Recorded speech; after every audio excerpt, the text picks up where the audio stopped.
Un voyage musulman vers l'espoir. Pour moi, l'islam est bien plus qu'une religion. C'est ce qui est en vous. L'islam est dans votre sang. Avec la guerre et toutes les épreuves que nous avons traversées chez nous, cela a soulevé une question. Est-ce que la vie est ainsi faite? J'étais donc pas vraiment satisfaite. Je voulais savoir qui Dieu était véritablement. Je ne croyais pas trouver Dieu et je ne me trouve pas moi-même. Ce n'est pas le paradis que je recherchais.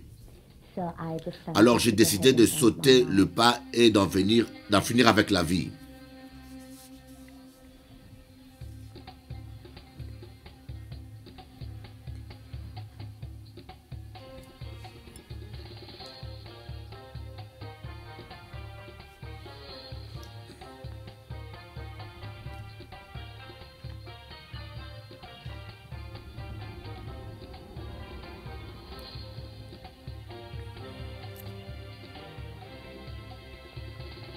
أهلا وسهلا بكم أعزائي المشاهدين في برنامج رحلة مسلم إلى الرجاء.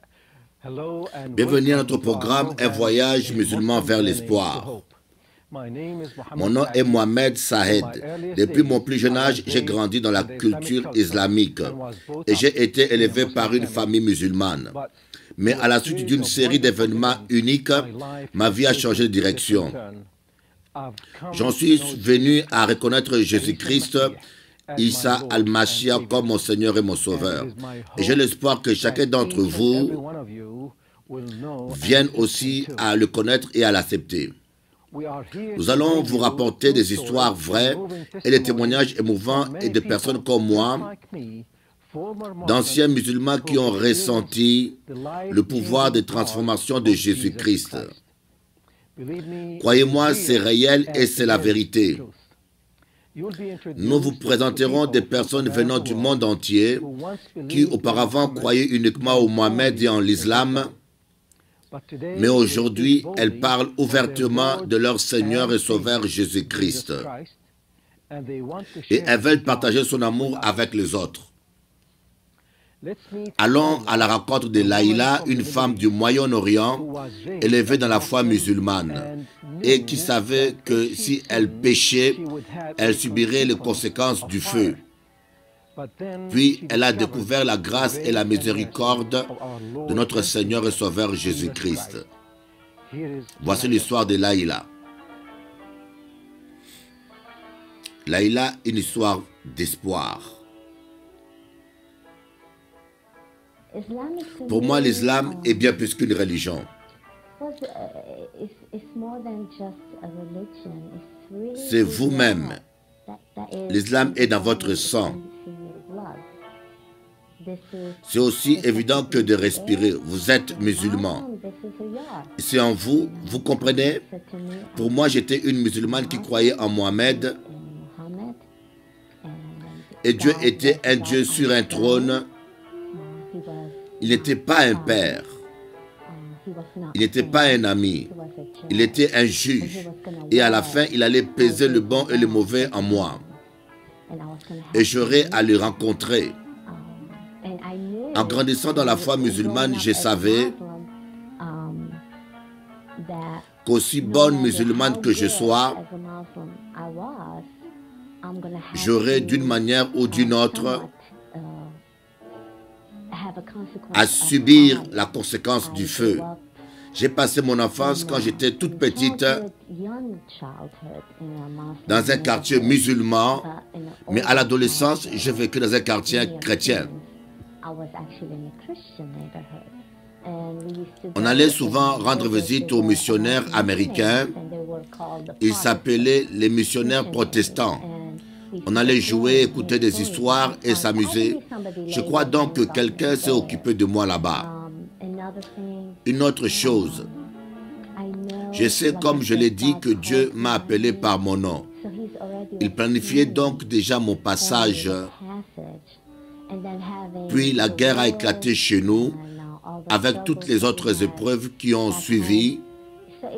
Cela a donc soulevé une question. Est-ce que la vie est ainsi faite? Je n'étais donc pas vraiment satisfaite. Je voulais alors savoir qui Dieu était véritablement. Ma première idée fut d'apprendre à connaître le christianisme, le judaïsme et l'islam et de choisir ce que j'en appréciais. Ça, c'était juste au début. Quand Dieu vous incite à vous poser des questions, vous voyez. Et je suis certaine qu'il m'appelait, mais je n'étais pas encore vraiment prête et je n'entendais pas clairement. Dieu continuait de m'envoyer des amis profondément chrétiens.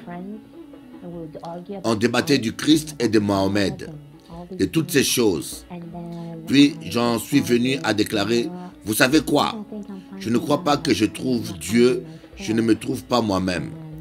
Et ce n'est pas le paradis que je recherchais. Alors j'ai décidé de sauter le pas et d'en finir avec la vie. J'ai essayé de prendre des somnifères. J'ai décidé de dormir simplement sans me réveiller. En plein milieu, alors, je commençais à partir. J'ai réalisé, et je pense que ce n'est pas non plus ce que je veux. Je veux vivre. Je crois que c'est à ce moment-là que Dieu m'a tiré vers le fond, jusqu'à mes propres limites. Et mon meilleur ami, qui est maintenant mon mari, était mon voisin. Je suis allé lui confier ce que j'avais tenté de faire. Et c'est une étape qui a fait verser beaucoup de larmes, soulever beaucoup de questions après être allé à l'hôpital. Un an plus tard, j'écoutais les campagnes de Billy Graham. Et il disait, aimeriez-vous un soutien spirituel? Allez, appelez ce numéro. Alors mon meilleur ami m'a dit, oh, pourquoi tu n'appellerais pas? Essaye. J'ai dit, pourquoi pas? J'ai appelé et ils m'ont dit, aimeriez-vous accepter Jésus dans votre cœur? J'ai pensé, eh bien, Jésus en islam est un prophète. C'est un homme bon. Alors oui, je l'accepte comme dans mon cœur. Pour moi, ce n'avait rien de physique, comme dans le christianisme. Lorsque vous l'acceptez dans votre cœur, le Saint-Esprit s'installe. En tant que musulman, je pensais, c'est un homme bon. Oui, je l'accepte dans mon cœur, bien sûr, je l'apprécie. Ils ont donc prié avec moi au téléphone et mon meilleur ami était si enthousiaste. Oh, tu es désormais chrétien. J'ai répondu, quoi? Je ne suis pas chrétienne. Et ça m'a pris 2 semaines. J'ai dû pleurer, me questionner. Que suis-je en train de faire? Parce que je ne savais pas que je prenais une décision. Car comment pouvez-vous changer ce qui est dans votre sang? Vous devez retirer tout votre sang et injecter de nouveau. Je vais dire, vous êtes musulman, comment pouvez-vous changer cela?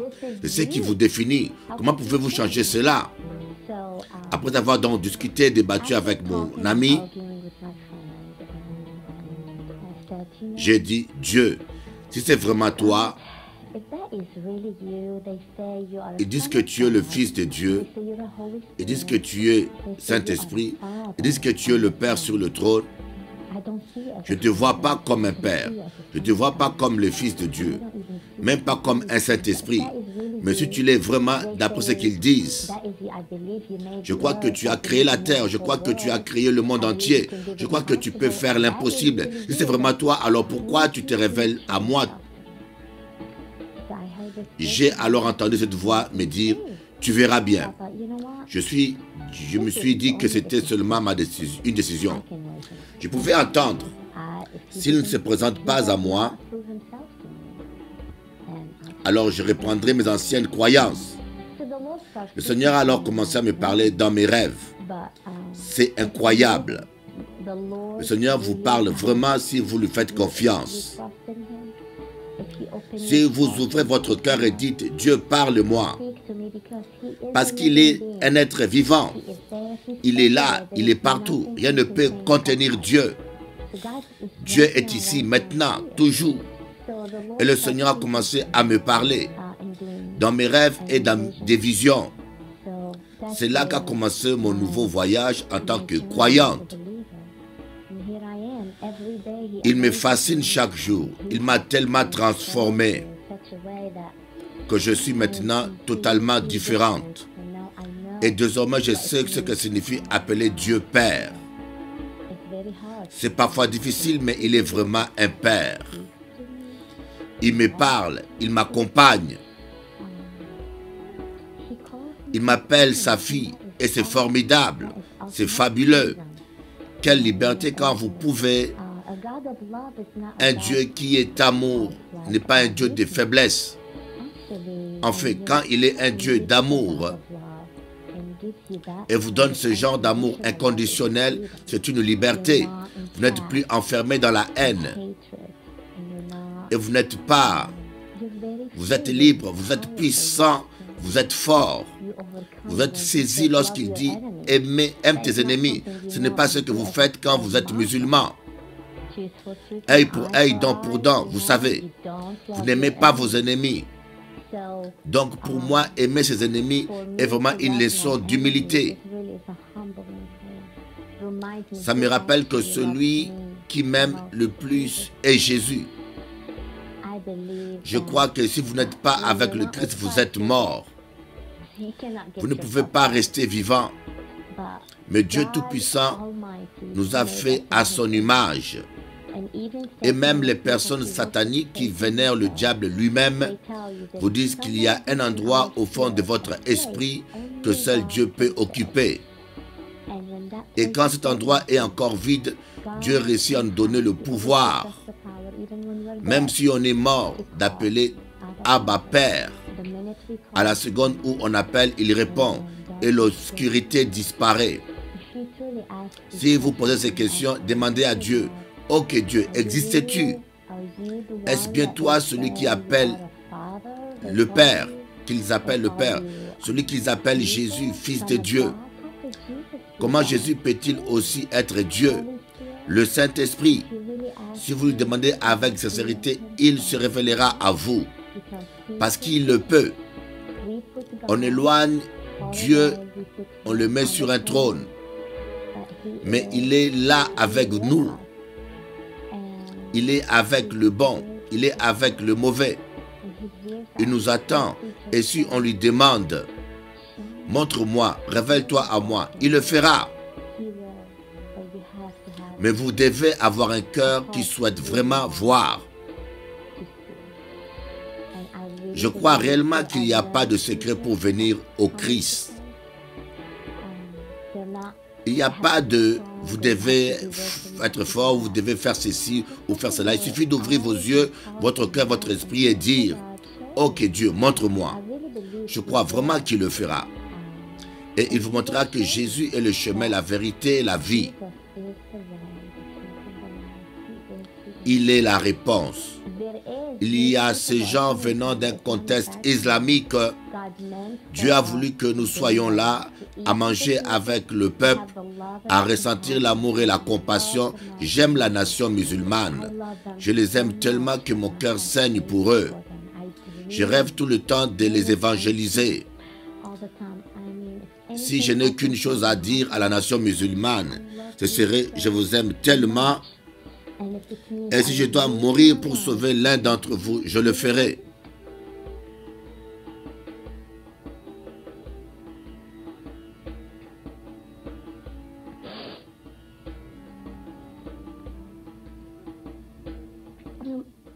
Jésus m'a déjà donné la vie. Si je dois donc la perdre pour en sauver une autre, rien qu'une, ça en vaudra la peine. Parce qu'alors, j'en amènerai une de plus au paradis.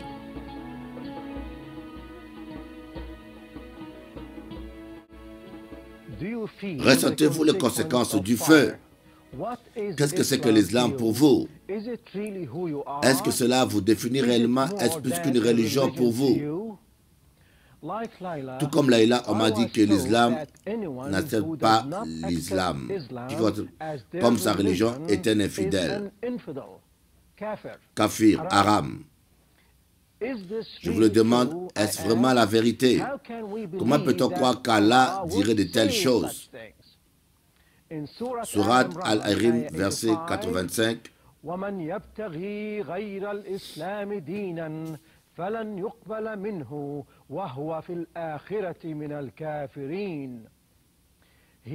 Et quiconque accepte une religion autre que l'islam ne sera point agréé et sera considéré comme perdu. Allez-vous attendre jusqu'à ce que Dieu vous amène à votre fin? jusqu'au fond comme Laïla? J'espère que non. Avez-vous déjà demandé à Dieu s'il est vraiment là? Pouvez-vous vous transformer pour que vous l'appeliez Père? C'est vrai, il veut que vous l'acceptiez, vous l'appeliez Père. Il est réellement le Dieu de l'amour, pas de la colère, pas le Dieu des armes et des guerres. Il est le Dieu de la paix.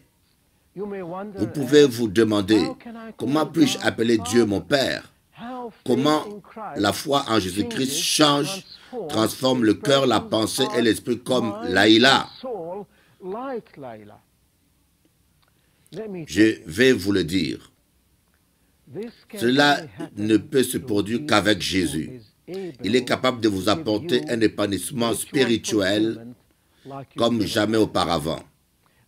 Cet accomplissement vous apporte la liberté de conscience, la liberté face au péché et il change vos vies. J'ai eu du mal, j'ai eu beaucoup de mal et j'ai cherché un épanouissement spirituel pendant des années. Jésus dit dans Jean chapitre 10, verset 10, « Je suis venu afin que les brebis aient la vie et qu'elles soient dans l'abondance. » Voyons comment cela se produit et comment l'épanouissement spirituel peut se révéler chez une personne. Dans ma vie personnelle, le processus a commencé quand j'ai cessé d'être axé sur moi-même pour devenir orienté vers Dieu. Cela ne peut se produire que si nous avons totalement confiance en Dieu et acceptons qu'il ait le contrôle total.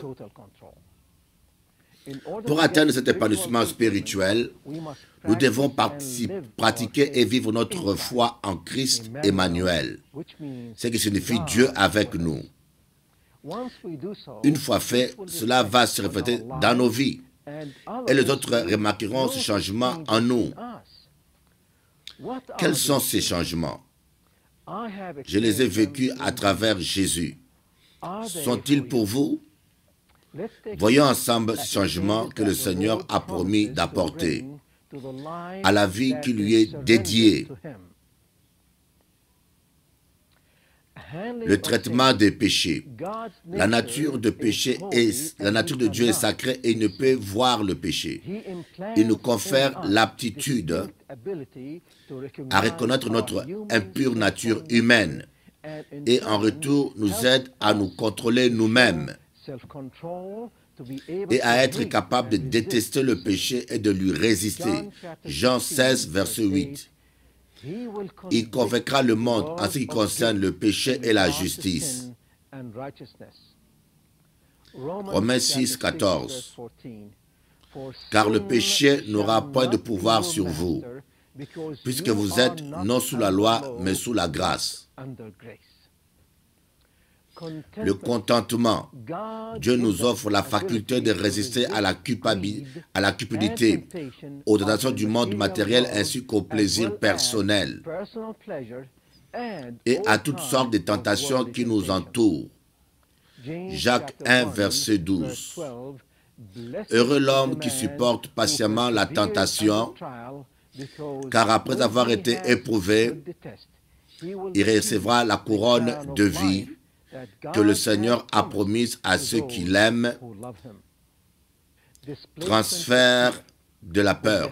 Avec l'aide du Saint-Esprit et de l'amour de Dieu, nous gagnons en confiance et en force pour défier et résister à la peur, à la guerre spirituelle, au découragement et au désespoir. C'est la force de l'espoir et de la confiance. Psaume 27, verset 1. L'Éternel est ma lumière et mon salut. De qui aurais-je crainte? Jean 1, chapitre 4, verset 18. L'amour parfait bannit la crainte. Pratiquer l'amour divin, nous montrons que nous comprenons l'amour de Dieu et démontrons le besoin d'aimer les autres. Comment pouvons-nous démontrer cela? Aimer nos ennemis. Luc 6, verset 27. Mais je vous dis, à vous qui m'écoutez, Aimez vos ennemis, faites du bien à ceux qui vous haïssent. Placez l'intérêt d'autrui avant le vôtre.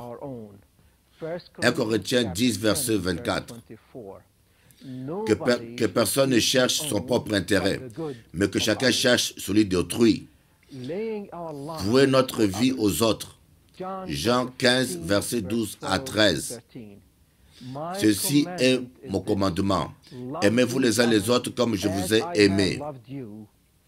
Il n'y a pas de plus grand amour que donner sa vie pour ses amis. Manifester de la maturité. Dieu nous offre la faculté de vivre et de suivre une attitude pieuse, une conduite et des caractéristiques qui peuvent se traduire ainsi. Être capable de refléter le fruit de l'esprit dans Galates 5, versets 22 à 23. Mais le fruit de l'esprit, c'est l'amour, la joie, la paix, la patience, la bonté, la joie, la bénignité, la fidélité, la douceur et la tempérance. Contre ces choses, il n'y a pas de loi. Je peux continuer ainsi, mais vous pourriez dire, ça semble très bien, mais c'est trop difficile à suivre. Je suis d'accord, mais rien n'est trop difficile avec Dieu. Si seulement vous croyez en lui, si vous donnez toute votre confiance à votre Seigneur et votre Sauveur, faire totalement confiance en Dieu change notre perspective de la vie et nous aide à développer une attitude positive avec humilité. Pour résumer, à travers le Christ notre Seigneur, nous pouvons tout accomplir avec la foi, l'espoir et l'amour, tant que nous plaçons notre totale confiance en lui et que nous proclamons qu'il est le Seigneur. La vie de Laïla, ma vie et celle de beaucoup d'autres ont changé avec Jésus et votre vie peut également changer. Il vous acceptera tel que vous êtes, comme il m'a fait accepter les autres tels qu'ils sont, plutôt que de les considérer comme étant inférieurs. Il nous a changés et nous a donné la faculté d'aimer les autres avec compassion, tout comme lui. Vous vous demandez pourquoi? Parce que c'est Dieu qui appelle à répandre la nouvelle. La parole de Dieu dans Matthieu chapitre 28, verset 19. Allez faire de toutes les nations des disciples, et cela inclut les musulmans. Dieu aime les musulmans et il désire qu'aucun ne périsse en enfer. Jean 3, verset 16. Car Dieu a tant aimé le monde qu'il a donné son Fils unique, avec que quiconque croit en lui ne périsse point, mais qu'il ait la vie éternelle. Il m'a changé. Et maintenant, je veux partager la bonne nouvelle avec vous. Mes frères et sœurs musulmans, vous aussi, vous pouvez avoir une vie épanouie, la joie et la paix. Les musulmans ne sont pas les ennemis des chrétiens, mais plutôt les victimes d'une fausse connaissance de Dieu et de ses principes et de sa réelle volonté pour l'humanité.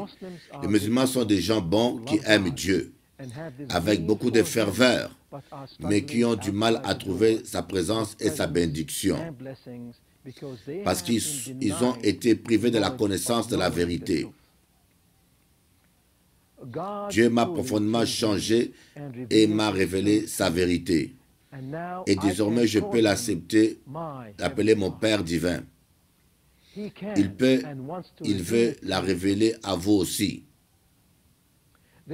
Il y a 1,6 milliard de musulmans de la part du monde. Je me tourne vers vous maintenant et pour que vous receviez la bonne nouvelle et appreniez la vérité. Dans Romains 10, versets 14 à 15, comment donc invoqueront-ils celui en qui ils n'ont pas cru?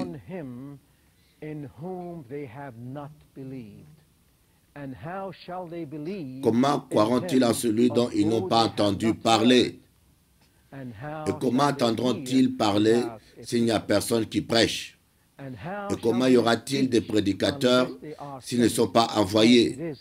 Il est écrit qu'ils sont beaux les pieds de ceux qui annoncent les bonnes nouvelles. Personne ne peut vous sauver.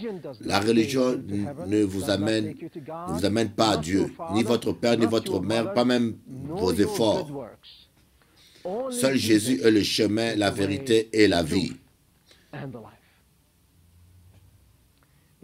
Si vous souhaitez accepter le Seigneur Jésus-Christ dans votre vie, votre cœur, votre esprit et votre âme, prenez un instant pour dire cette prière avec moi.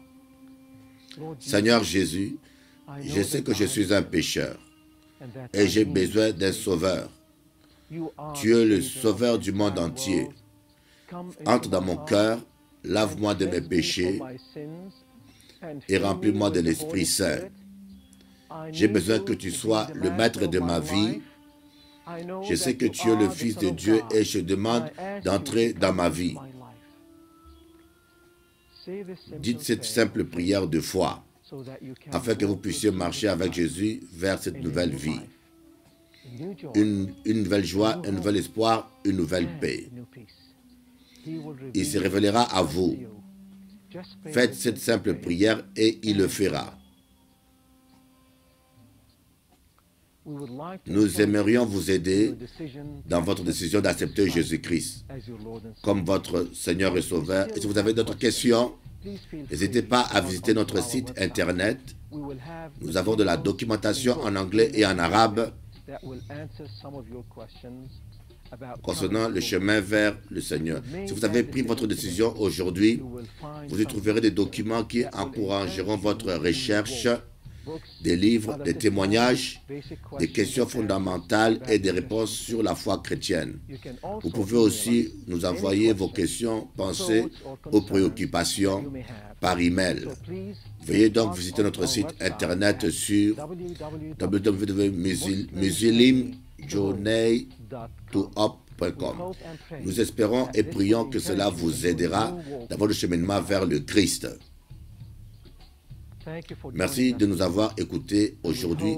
Espérons que vous vous joindrez à nous la prochaine fois. Que Dieu soit avec vous et qu'il vous bénisse. Prions pour vous, votre famille, amis et pour tous nos spectateurs.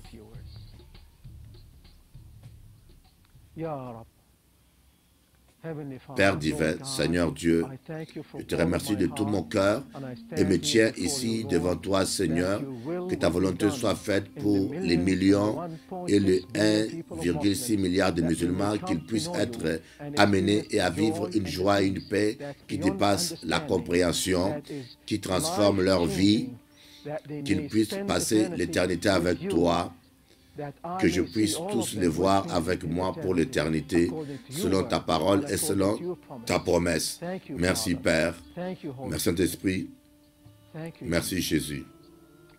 Amen.